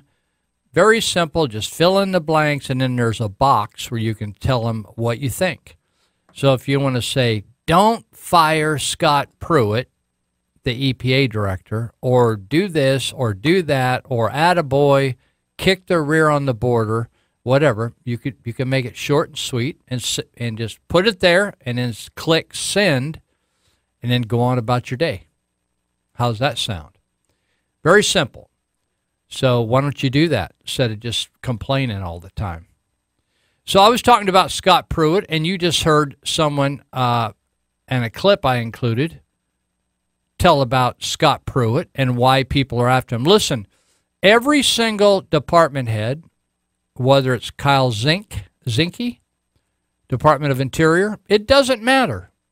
The CIA secretary, it doesn't matter. They're going to say every one of them is corrupt. You haven't seen corruption unless you want to look at the Obama years. So I was telling you about Lisa Jackson, a total criminal who wouldn't even go by her name. We talked, remember the email scandal with Hillary? Lisa Jackson used an AKA to hide who she was. So then nobody threw a big fit when they polluted that entire river out of the Gold King mine spill, or the Flint water crisis, or the fact that they lied to Congress, or they violated their own federal propaganda policies. And do you remember the replacement for Lisa Jackson? Do you remember her? Her name was Gina, it still is, she's still alive, Gina McCarthy. And do you remember this gal who just came up with one regulation after another to take over our lives? But do you remember a fiasco that happened right under her nose? One of her top policy advisors, senior policy advisor, who actually crafted the clean air rules, the most recent clean air rules, a guy named John Beale, just like Beale Air Force Base, B-E-A-L-E. He started lying. This guy was right at the top with McCarthy, and he fed her a line of baloney that he was actually not just employed by the EPA, but the CIA was using him all over the world, and so he quit coming to work. And he was saying, well, I'm being deployed to Uruguay or Paraguay, or I'm doing work over here, or I'm doing this. And so what happened was he never came to work, and he just stayed home and enjoyed life. So eventually when they caught up to him, this is all under Obama, the media covered it a little bit, not very much. He is now doing 32 months in prison. Gina McCarthy did not lose her job. Nobody asked for her to be fired. He's doing 32 months in prison. He's being fined $1.4 million for felony theft of government property. They say that he bilked the U.S. government out of nearly $1 million. He always flew, they say, oh, I can't believe, head of health and head of the health department, Price, Dr. Price, flying first class. Oh, Pruitt, flying first class, right? And Beale always flew first class. Nobody said anything about that, right? They just let him do it because why? He gave him a crock. She didn't even check it out to double check with anybody. Hey, what's up with this Beale guy, right? So Beale worked on amendments to the Clean Air Act. and was widely lauded for his efforts. In 1989, he was a member of a 24-person team that was awarded the EPA Gold Medal for Exceptional Service, its highest honor in recognition of outstanding contribution to the development of the This guy was a total, absolute jerk, fraud, thief, corrupt, right, pervert type guy. He was given a retention bonus consistent of a 25% boost in his annual salary. Isn't that amazing? He got the Meritorious Executive Rank Award, a presidential rank award which carried a $28,000 payment, right? All the while, this guy was at home, smoking cigars, drinking cocktails, and living the good life, flying overseas, all on the government ticket, first class. They were so screwed up, they couldn't even figure this out. He's now serving time at Federal Correctional Institution, Cumberland. Or actually, maybe he's already finished his time, 32 months. Yeah. It says here he was released a while back, just a while back. Isn't that amazing? You think of these people that actually did incredibly stupid stuff, illegal stuff. Head of the IRS, Gina McCarthy, a total goofball. He has done, the fact is, people do not like the fact that Pruitt is actually doing the job he was sent there to do. You should send Trump a note to whitehouse.gov and tell him, keep Pruitt, just 2 words, keep Pruitt, P-R-U-I-T-T, keep Pruitt. So, there you have it. Okay, so we're getting a little short on time, and it's always a time where I'm trying to figure out what should I focus on. Have you seen any of these new movies coming out? I don't really go to the movies unless if I'm out of town. If I'm around town, for some reason, I don't like to go to that movie theater in Yuba City. I don't know why it is. I don't know whether I'm claustrophobic in that thing. I don't know. It just seems too small for me or something. I went there once. I could never even get in. There were so many people jammed in there. But there's a movie out on Ted Kennedy, on this Chappaquiddick thing. A lot of you young people don't know jack diddley about Ted Kennedy or Chappaquiddick. But this guy, Ted Kennedy, is the darling of the Democrats. And he was like an icon. The guy was an alcoholic, a jerk, a guy that they always say, oh, you Republicans, all you rich people. Actually, the Democrats got more money than the Republicans have. And Ted Kennedy was, remember they used to mock George Bush like he didn't really graduate from Yale or he's stupid and all that kind of stuff. Actually, Ted Kennedy paid his way through college. He flunked out once. He was constantly getting arrested. His dad, his big shot dad, Joe Kennedy, was paying his way out of one thing after another. But this is a guy who was drunk and was married and was partying with a bunch of married guys with single young women in their 20s that were all political workers. This gal, Mary Jo Kopechne, worked for the Bobby Kennedy campaign before he was assassinated. So she was working for government, the Democrats specifically. And so he supposedly was driving her back to catch a ferry and drove off the road and into this river or bypass or whatever. And he fled the scene. What a courageous guy, typical Democrat. And he fled the scene. And the fact is, Mary Jo Kopechne did not drown. She suffocated. In other words, there was an error, like in a lot of car crashes in water.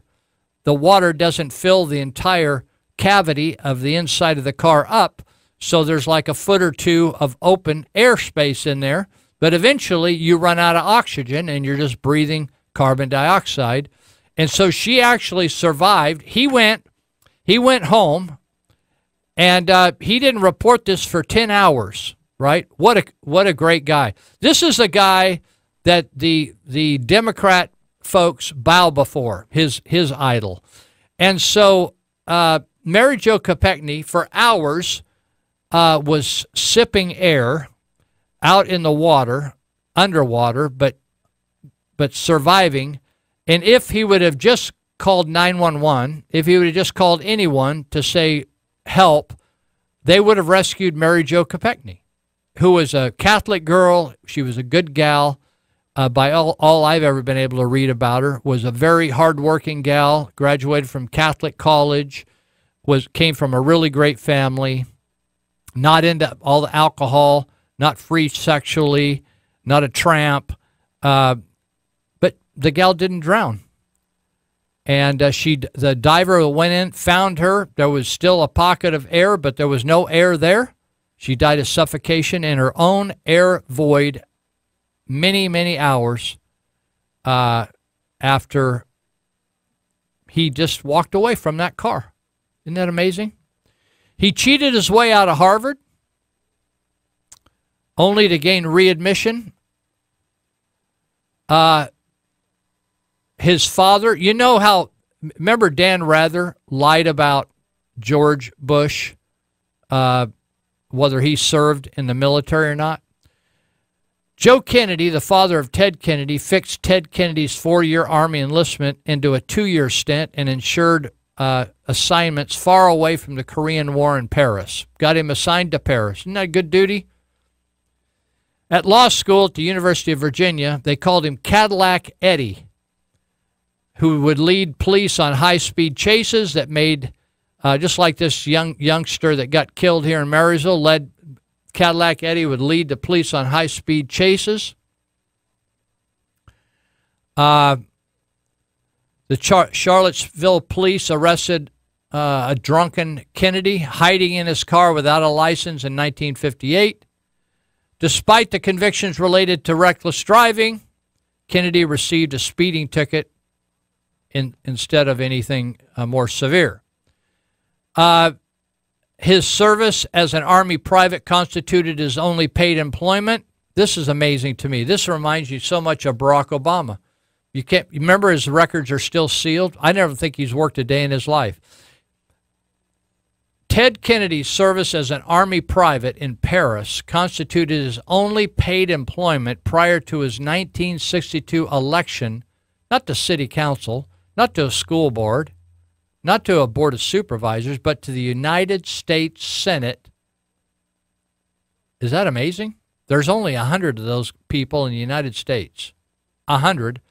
And he had never worked a day in his life outside of being an Army private in Paris, and he won a Senate seat. Is that amazing? Liberals now revere Ted Kennedy as a saint. At that time, they considered him a joke. Some people called him an affront to political decency. The New York Times editorialized in the 1960s, the victory for Ed Kennedy, or Ted Kennedy, they call him nickname, is demeaning to the dignity of the United States Senate and the Democratic process. This is the New York Times said that. He was actually for the war and against abortion when he started. This is how people changed their stance to gain political power. Eventually, he was anti-war and for abortion. Interesting, isn't it? Things that you just don't really know about from the media because they want to sell you a sanitized version of the past. So let's see. Did that and that.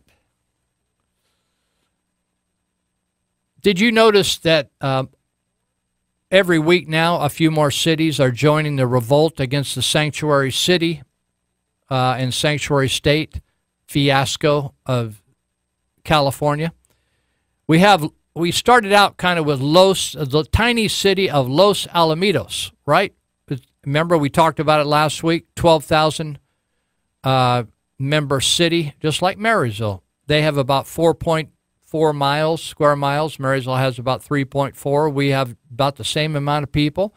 Their city council voted 4-1 to say we don't want to do this sanctuary city thing. And so then Orange County, led by an immigrant from Korea, they voted to cooperate with the federal government. And then we have Fountain Valley, which is also in Orange County. And we have Escondido, which is also in Orange County, that are also joining the revolt. So let's see. I'm trying to think here whether I have the right. I got some of my articles mixed up a little bit. So what we have is more and more cities are joining up, and then others are continuing to be firm on the fact that they're going to they want no borders, and they want people to come in here and be able to tap into any amount of welfare, free rent, free food, free medical, free schooling. If you're a DACA qualified person, you can get your DACA fees paid by Yuba College of $495, and you can get free tuition instead of having to pay out-of-state tuition. That anybody, like if they wanted to play football at Yuba College and they were coming in from Nevada, they'd have to pay out-of-state commission, but not an illegal. If you're illegal, we got you. We got you covered. So that's that. So that's expanding, and that's good. So we'll see how that works. You probably saw in the Appeal Democrat an article about the Yuba County Water Agency and the fact that a guy named Charles Matthews, or we like to call him Charlie Matthews, who's been a lifelong resident of Yuba County. His family goes way back. He's a farmer and been a part of the irrigation district out there. And he tried to put an initiative on the ballot a year or so ago to redistribute the wealth, some of the wealth, that the Yuba County Water Agency is accumulating. Now, the Yuba County Water Agency did not exist before the late 50s, early 60s. It came into being to try to get a dam built on the Yuba River, a bigger dam called the New Bullards Bar Dam, and they essentially used the property of the county of Yuba as collateral. People went to the polls in Yuba County, and they were so scared of being flooded again. It just not too long after the 55 flood. They were so afraid of being flooded over and over again over the years that they voted to use their property as collateral to get loans or get bonds to build this New Bullards Bar Dam and powerhouse. And then they were going to let PG&E have all the power in return for them making the payment on the bonds every year for 50 years. You understand what I just said?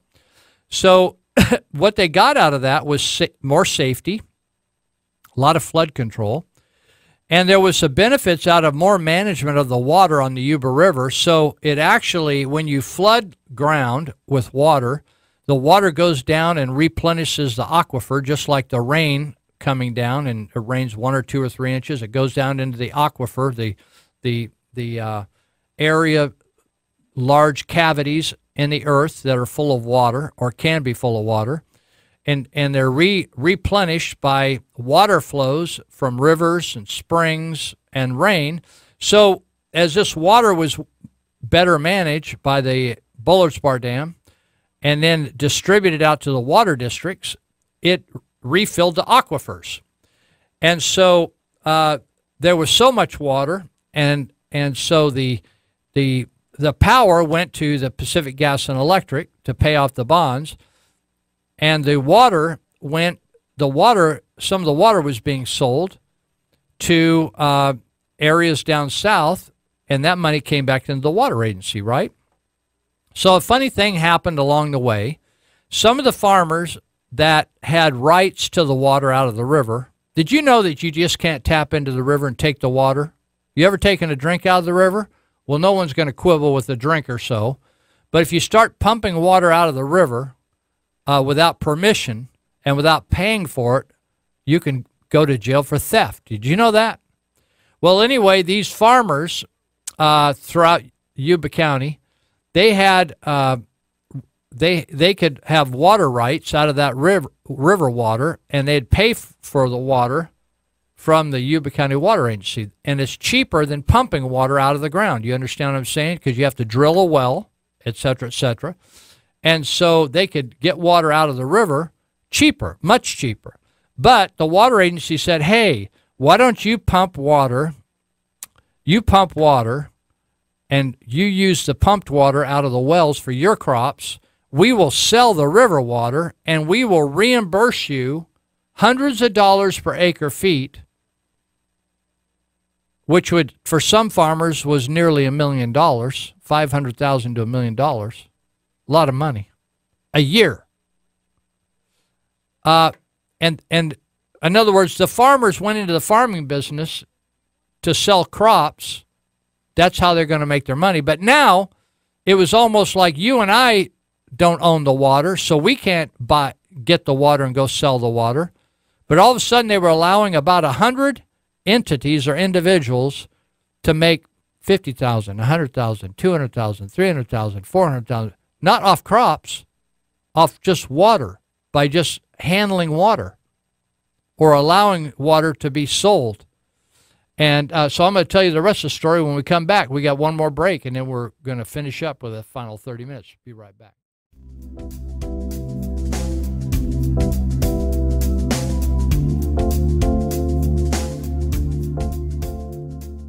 Hello, Liberty-loving patriots. This is Chrisanne Hall, Liberty's lobbyist and founder of Liberty First University. You're listening to KMYC 1410 AM, The Patriot. The Founding Fathers and Mothers didn't pledge their lives, their fortunes, their sacred honor, so we could sit around and rest on their laurels. They expected us to exercise our God-given rights and to practice eternal vigilance, to monitor and hold accountable our fellow citizens to whom we delegate power. The federal government is not the supreme law of the land. The Constitution is. To learn more about the Constitution and to help get the word out about how our founders truly wanted this republic to operate, be sure to tune in to Live with Lou every Saturday from 9 a.m. to noon. Visit me at chrisannhall.com and at libertyfirstuniversity.com. All right. We're heading for a landing here today. This is Lou Benninger. We've been talking out here on Mount Huth as the water's receding a little bit. They claim that maybe we're going to have some water coming over that spillway, and people are all freaked out about it, and they're like saying, we're not ready to use the spillway. I thought, man, for $500 million, we ought to be ready, right? So let me give you another shout-out for this meeting on, I think it's April 16th. And it's at the Church of Glad Tidings, April 16th, 6:30 to 8:30 for the supervisors that are the guys competing for the open seat, District 3, Sutter County, Paul Bossy, Bert Manuel, Mike Ziegenmeyer. And you can hear from them, check them out, see what your spirit discerns out there at the Church of Glad Tidings, 1179 Eagle Road, Yuba City. And easy to find, right at the corner of 99 out the freeway and Eager Road. It's in building 200. And so that's this coming meeting, April 16th, Sutter Butte Tea Party Patriots. But then a little farther out, if you're wondering, well, what about like the school board and stuff? So superintendent of schools, folks, there's 3 people running for that office, and they'll be having a meeting for those people, 1 lady, 2 gentlemen, on May 7th. So superintendent of Sutter County Schools. That doesn't have anything to do with the separate school districts. That's the Sutter County Office of Education, the superintendent of that, right? So check it out. That's May 7th, same time, same place. But the first one is the supervisors, okay?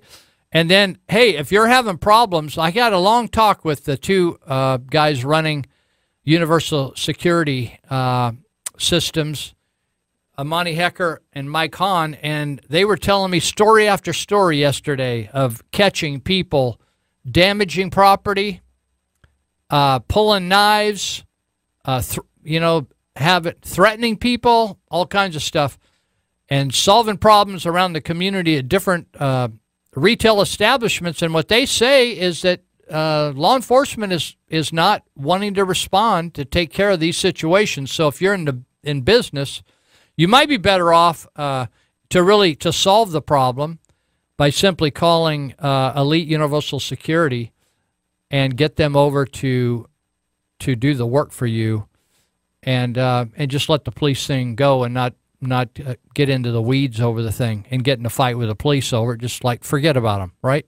7490280, 7490280. Also, I'm telling you, if you want to go to work instead of sit out there on welfare or think, oh, well, I don't qualify for welfare, nobody will hire me, why don't you just go down and get cleaned up, get a fresh shave, get a haircut, and go out there and start going to school, get some classes under your belt, and get yourself a job.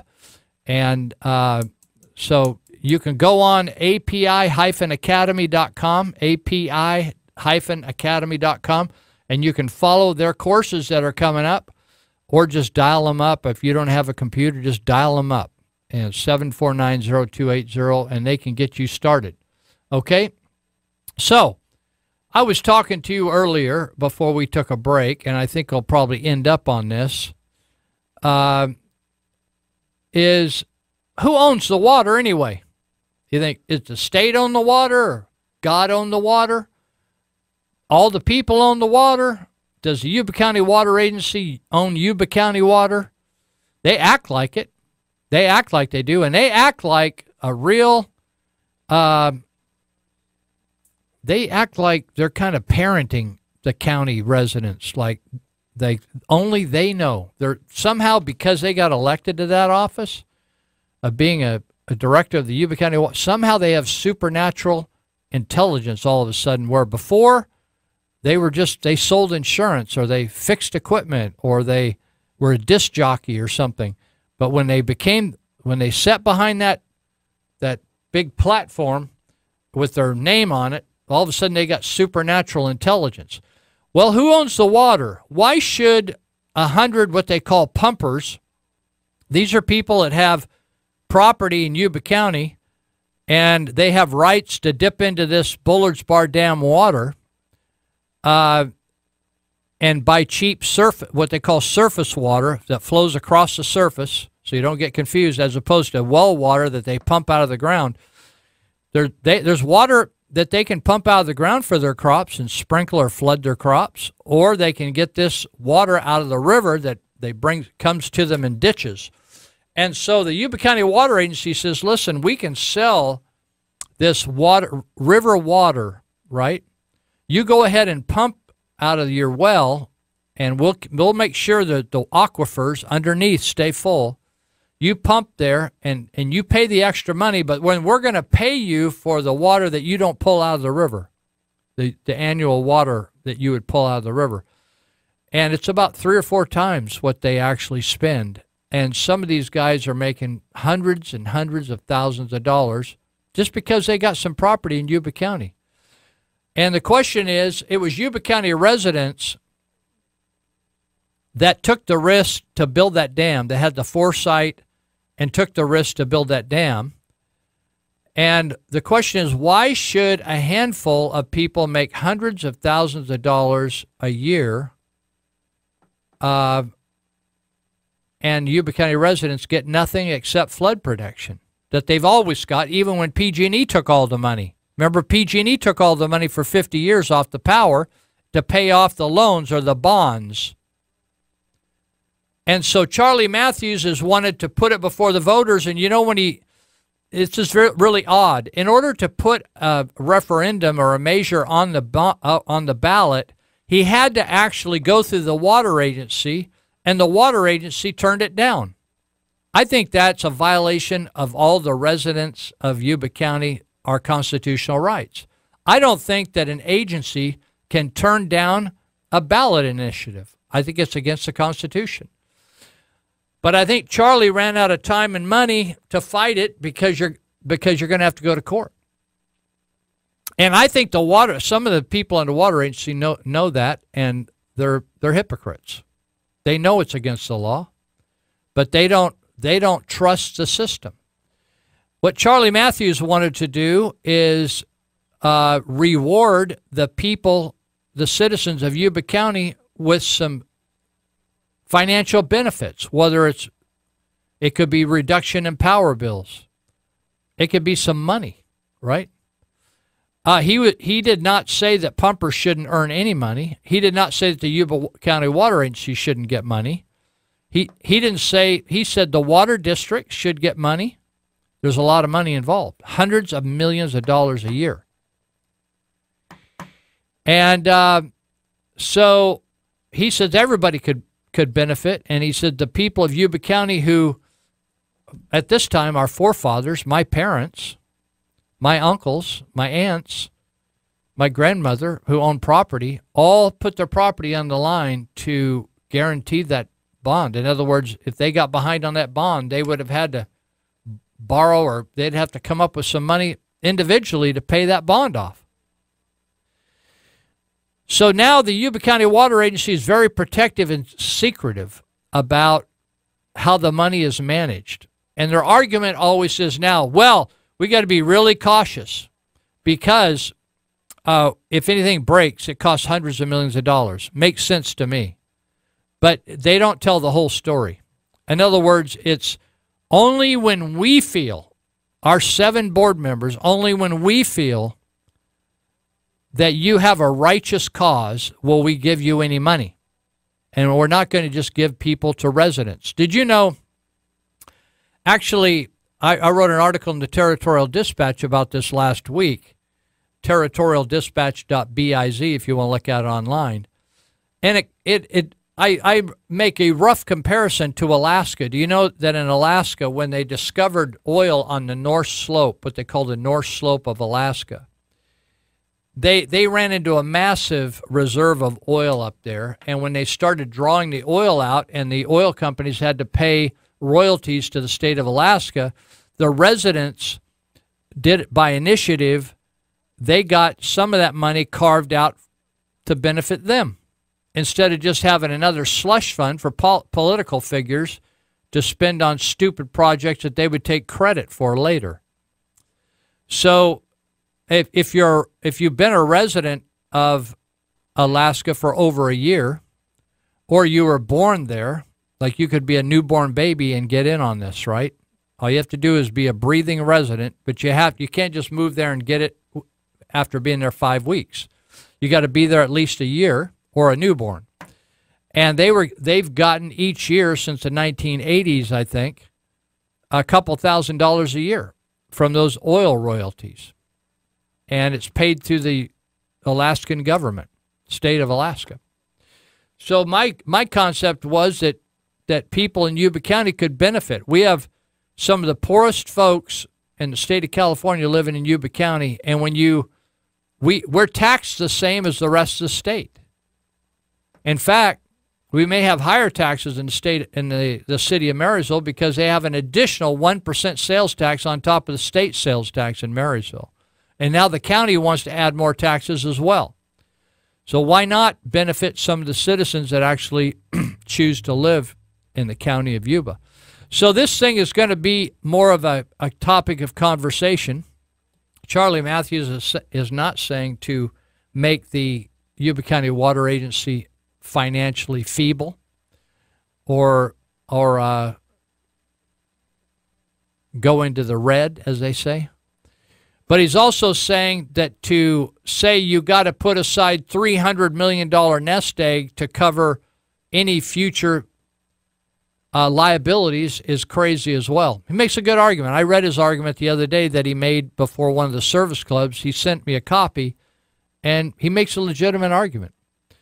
And he got elected to the board of directors of the water agency And we changed a couple supervisors the last time, 1, 2, 3 supervisors. People want change, and I think we need to make a change on the composition of why do supervisors, 5 supervisors, all get to sit on the water agency board. What they're essentially able to do then is they could vote themselves a bonus off the water agency money. They could vote for any pet projects they have that they can't afford over on the Board of Supervisors, like raises for or pay off pensions. Make pension payments that they've overcommitted to that they can't afford to pay out of their normal budget. They can go use the water agency money as a slush fund. And they say, oh, no, you can't do that. Yeah, you can. They're going to do whatever they want to do. They can go down and scoop crap out of the river bottoms, or buy a fire engine, or give a $5,000 grant for anything they want to do. They just make up their reasons how they want to give it as they go along and make it and justify it. All they got to justify it to is themselves. So anyway, that's some new news with the Yuba County Water Agency. And so that's something that we may get it on the ballot, and then you can get to vote on it. And you know what's going to happen is these pumpers, the 100 pumpers, they got money coming out their ears because they got money. You know what it's like? It's like not having to pay hardly. In other words, you didn't have to do anything. You didn't raise a crop. You didn't do jack diddly. You just took something that God made, right? Man didn't create water. It came from the sky, right? And it's like selling the view. Selling the view. Say, I'm going to charge you $200,000 for that perspective right there of the buttes. Or I'm going to sell you the sunshine, or I'm going to sell you the oxygen, right? We're just going to say that oxygen's going down there to Southern California, and we're going to sell it, right? Why should you get it and not all the community get it? It's just crazy. It's a crazy argument, actually. But they've made it, and they've been doing it. Someone told me since 1992, cashing in on selling everybody's water, right? Just selling everybody's water. Pretty interesting, huh? That's a scam. You wonder, how come you weren't that smart? That's what I think. I wake up in the morning, I said, how come I didn't think of that? You ever think of that? How come I didn't think of that? So, all right. Oh, this is unbelievable. We're talking about a state of California that thinks they're smarter than anybody else, and they're more compassionate than anybody else. They're more lawful than anybody else, right? So, let me see if I can find this situation. Oh, here we go. Let me see if I can get back up here before we run out of time. You remember when Obamacare, I wondered, how come all these drug companies are all for Obamacare? Well, they cut them a deal, and they guaranteed them a certain amount of money, right? They guaranteed them profits. How come all these insurance companies were all for Obamacare? Well, because they paid them off, right? Do you remember the one guy that he was a pro-life liberal? Can't remember his name even, but they paid him off, right? They paid him off. They paid off all these guys and gals that were kind of on the fence. Even the ones that pro-lifers, they said, oh, no, we got you. There won't be anything in this Obamacare that's going to fuss with pro-life. So what's happened is they give money to the states. The Obamacare system does, right?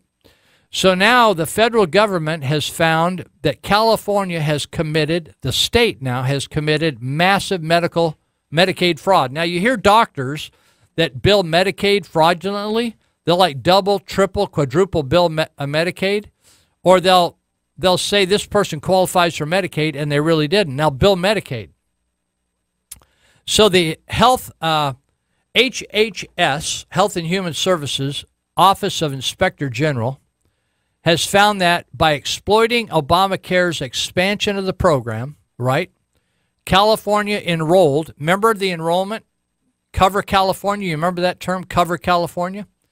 And they said, come on and enroll for Obamacare, right? So when California created all this hubbub and say, sign up for health, so they enrolled hundreds of thousands of ineligible adults. For you out in Oliverse, that means people that didn't qualify. So they said, just sign up. You're good. We'll accept you. Well, by the state's standards, they're ineligible. Consequently, the state has bilked means steal, the federal government out of more than $1 billion in funding to which it wasn't entitled, because the people, it's kind of like going in, you want some life insurance, and they do the health coverage, and you lie on the health coverage, right? You tell them you don't smoke, you don't drink, you don't this, you don't that, and you give them somebody else's urine, and just cheat, right? And so then you have all these health problems, and basically you bilk the government out of this money. It's like a lot of other scams. Well, the California just saw we can scam the federal government, and Obama didn't really give a rip, right? All he wanted is people to just get signed up. Just go out and pick them up off the street, sign them up. So they took a sample of results, and I'm just going to give you a taste test, and they estimated that the California state agency that makes those Medicaid payments, they ripped off the federal government nearly $1 million. So it's just like it's no different than a doctor applying to get Medicaid funding for some of his patients that do not qualify for it. And so it says here that all Medicaid expansion states, the states that have Medicaid expansion, are required by law to ensure that new enrollees are actually eligible for the program. So, like, who do you think they signed up that were illegal? Well, people that were the wrong age or the wrong income bracket, or they didn't even belong in the United States, right? So the steps that states must take are clearly spelled out. The state must verify that the applicant meets citizenship and residency requirements. Hold that thought. They have a household income at or below 138% of the federal poverty line. They need to be between 19 and 64 years of age, not be eligible for any other mandatory coverage group, not be pregnant, not be entitled to Medicare benefits, and furnish a Social Security number. So when they went through and looked at who's qualifying, they think, hey, none of these people are qualifying with all these requirements. They say this is such an incredible statement. This is the Inspector General of the United States, Health and Human Services. That he says, or she says, California officials made no serious effort to verify any of this data. In other words, they just signed people up. It's like the Obama phone thing. You just go sign up, tell them whatever you want, and they don't check jack. The Inspector General sample revealed they didn't check every one. They just took a sample and looked at them. 18% of enrollees are obviously ineligible, not close. It's a clean cut. And another 9% are probably ineligible. That's 27% right there. All of these enrollees failed one or more of the above noted eligibility requirements. I want you to think about this. 1 in 3 Californians right now are enrolled in Medicaid. Those people are supposed to be in poverty. 1 in 3 Californians enrolled.